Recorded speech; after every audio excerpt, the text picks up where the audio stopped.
अस्सलामुअलैकुम वरहमतुल्लाहि वबरकातुह। YouTube viewers आपको मम स्पाइस किचन में वेलकम करते हैं और उम्मीद करते हैं आप जहां कहीं से मम स्पाइस किचन देख रहे हैं अपनी फैमिलीज़ के साथ खुश खरम और महफूज होंगे। आज आपके साथ मैं अरेबियन डिश मंदी बनाऊंगी और उसकी पूरी रेसिपी भी आपके साथ शेयर करूंगी स्टेप बाय स्टेप। बहुत ही नरम और जूसी मंदी तैयार होगी। मंदी को बनाने के लिए सबसे पहले इसकी मैरिनेशन तैयार कर लेंगे। मंदी की रेसिपी बनाने के लिए और इसके साथ जो हम मंदी राइस बनाएंगे उसके इंग्रेडिएंट्स आपको हमारे रेसिपी कार्ड के ऊपर मिलेंगे, आप उसे ज़रूर देखें। मंदी की मैरिनेशन तैयार करने के लिए एक प्याले में नमक, ज़ीरा पाउडर, काली मिर्च पाउडर, लौंग पाउडर, दालचीनी का पाउडर, पेपरिका पाउडर और हल्दी का पाउडर और बादियान पाउडर, सफ़ेद इलायची का पाउडर, अदरक पाउडर डाला है और ऑलिव ऑयल डालकर इसका पेस्ट बनाएंगे। लेमन जूस भी थोड़ा इसके अंदर ऐड किया है और इन चीज़ों को मिक्स करते रहेंगे जब तक इसका पेस्ट बन जाए। और इसके लिए बकरे के शोल्डर का गोश्त लिया है, आप चाहे बकरे का या मटन का, रान का या लेग पीस इस्तेमाल कर सकते हैं और इसकी चर्बी भी इसके ऊपर रहने दी है। इसके साथ इसका बहुत ही अच्छा जूसी फ्लेवर आएगा। और आप देखें कि कट्स मैं इसके ऊपर लगा रही हूँ और कट किस तरह मैंने लगाए हैं ये मैं आपके साथ शेयर कर रही हूँ कि कितने गैप्स भी इसके साथ होने चाहिए एक कट का और दूसरे कट के दरमियान के जो गैप्स हैं किस तरह होने चाहिए। और कट भी आप चेक करें कि किस तरह कितने गहरे कट्स होने चाहिए।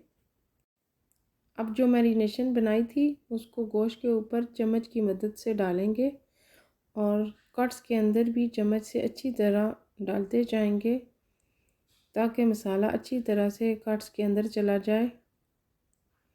अच्छी तरह से इसको मिक्स भी करेंगे ताकि मसाला जज़ब हो गोश्त के अंदर। जितना अच्छी तरह से हम इसको मिक्स करेंगे इतना ही अच्छा गोश्त के अंदर मसालों का फ्लेवर होगा और मसाले गोश्त के अंदर अब्ज़ॉर्ब होंगे। कट्स के अंदर उंगलियों से मसाले को अच्छी तरह डालते जाएं सारे कट्स के अंदर।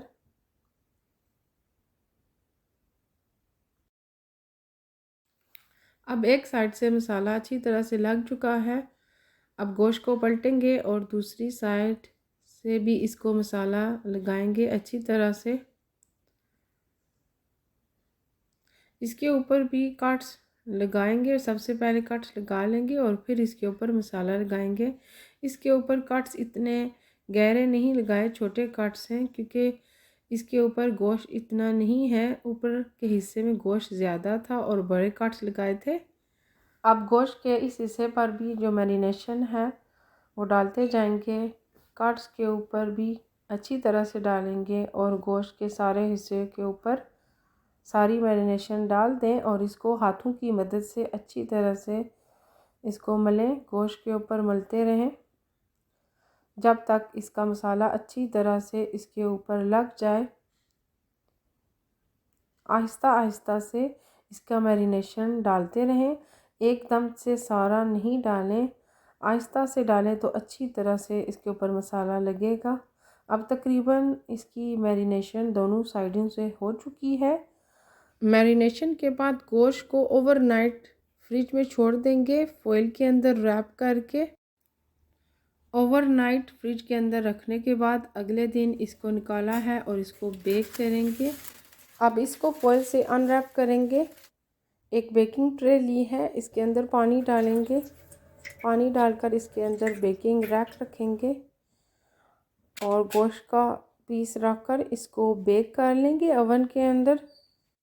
ओवन को पहले 20 मिनट के लिए गर्म करेंगे और उसके बाद गोश्त को 2 घंटे के लिए बेक करेंगे और इसके लिए ओवन का टेम्परेचर 170 सेल्सियस डिग्री होना चाहिए। तकरीबन 1 घंटे बाद गोश्त को खोलकर ज़रूर चेक करें उसका ट्रे खुश्क तो नहीं हो गया। अगर बेकिंग ट्रे का पानी खुश्क है तो उसके अंदर पानी डालें, इससे गोश्त जूसी रहेगा। पानी की स्टीम बनने से गोश्त नरम रहेगा। तकरीबन 2 घंटे के बाद ये गोश्त तैयार हो गया है। बहुत ही लजीज और नरम गोश्त तैयार हुआ है। गोश्त अब तैयार हो चुका है और आप इसके साथ जो चावल खाए जाते हैं वो हम तैयार कर लेंगे। इसके साथ खाए जाने वाले मंदी राइस बनाएंगे। सबसे पहले तेल को गर्म करके इसके अंदर छोटे कटे हुए प्याज डालकर इनको थोड़ा पकाएंगे। मीडियम फ्लेम के ऊपर इनको थोड़ा नरम कर लेंगे। नमक डालकर इसको अच्छी तरह मिक्स करें और इसके बाद इसके अंदर जो मसाले जाएंगे उनको डालेंगे। बादियान के फूल, तेज़ पत्ते, थोड़े से लौंग डाले हैं और कुटी हुई सफ़ेद इलायची, दालचीनी का पाउडर, हल्दी पाउडर और पिसा हुआ ज़ीरा पाउडर, काली मिर्चें। इन सब चीज़ों को मिक्स कर लेंगे। तकरीबन 1 से 2 मिनट से इनको पकाएंगे। इसके बाद इसके अंदर हम पानी डाल देंगे। पानी डालकर जब तक इसको उबाल आ जाएगा पकाएंगे। अब फ्लेम को हाई कर देंगे और इसके ऊपर ढक्कन लगा देंगे। अब उबाल आ चुका है अच्छी तरह से। इस दौरान इसके अंदर गोश्त का स्टॉक भी शामिल करेंगे, जो गोश्त को हमने बेक किया था उसका स्टॉक भी शामिल किया है गोश्त का। इससे बहुत अच्छा फ्लेवर होगा। और चावल शामिल कर दिए हैं। चावल शामिल करके इसका हम नमक टेस्ट कर लेंगे कि क्या नमक ठीक है। इसके ऊपर दोबारा ढक्कन लगाकर छोड़ देंगे जब तक पानी खुश्क हो जाए। अब पानी तकरीबन खुश्क हो चुका है। इसको हम दम लगा सकते हैं। इसको दम लगाएंगे फॉइल के साथ। फॉइल को पहले पैन के ऊपर रखेंगे और उसके बाद इसका ढक्कन लगाकर फॉइल को किनारों से नीचे कर देंगे। ये इस तरह आप देख सकते हैं। तकरीबन 10 मिनट बाद स्टीम निकलना शुरू हो गई थी और चावल तैयार हो चुके हैं। मंदी को हमने मंदी राइस के साथ सर्व किया है और इसके साथ जो खाए जाने वाली चटनी है वो भी हमने इसके साथ सर्व की है। मंदी के साथ खाए जाने वाली सॉस जो मैंने मंदी के साथ सर्व की है उसकी फुल रेसिपी आप मेरे चैनल के ऊपर ज़रूर फॉलो करें। इस मंदी को मैंने अवन के अंदर तैयार किया है। अगर आपके पास अवन नहीं है या आप अवन नहीं इस्तेमाल करना चाहते तो आप इसे किसी भी देगचे के अंदर पानी रख कर इसको स्टीम के साथ आसानी के साथ बना सकते हैं। मुझे उम्मीद है आपको मेरी ये मंदी की रेसिपी और इसके साथ खाए जाने वाले चावल की रेसिपी आपको ज़रूर पसंद आएगी और आप इसे खुद घर पर बनाएं और अपनी फैमिलीज़ के साथ ज़रूर शेयर करें और इसे इंजॉय करें। इसे घर पर बनाना बहुत ही आसान है। आप देख सकते हैं कि कितना नरम और जूसी इसका गोश्त तैयार हुआ है और गोश्त के रेशे कितने अलग और कितने नरम हुए हैं। इसको काट कर मैंने आपके साथ शेयर किया है कि गोश्त कितना नरम और जूसी तैयार हुआ है। बहुत ही मज़ेदार रेसिपी है ये और इस गोश्त को हाथ के साथ तोड़कर चावलों के साथ खाया जाता है। प्लीज़ कमेंट करके ज़रूर बताएं कि आपको मंदी की ये रेसिपी कैसी लगी।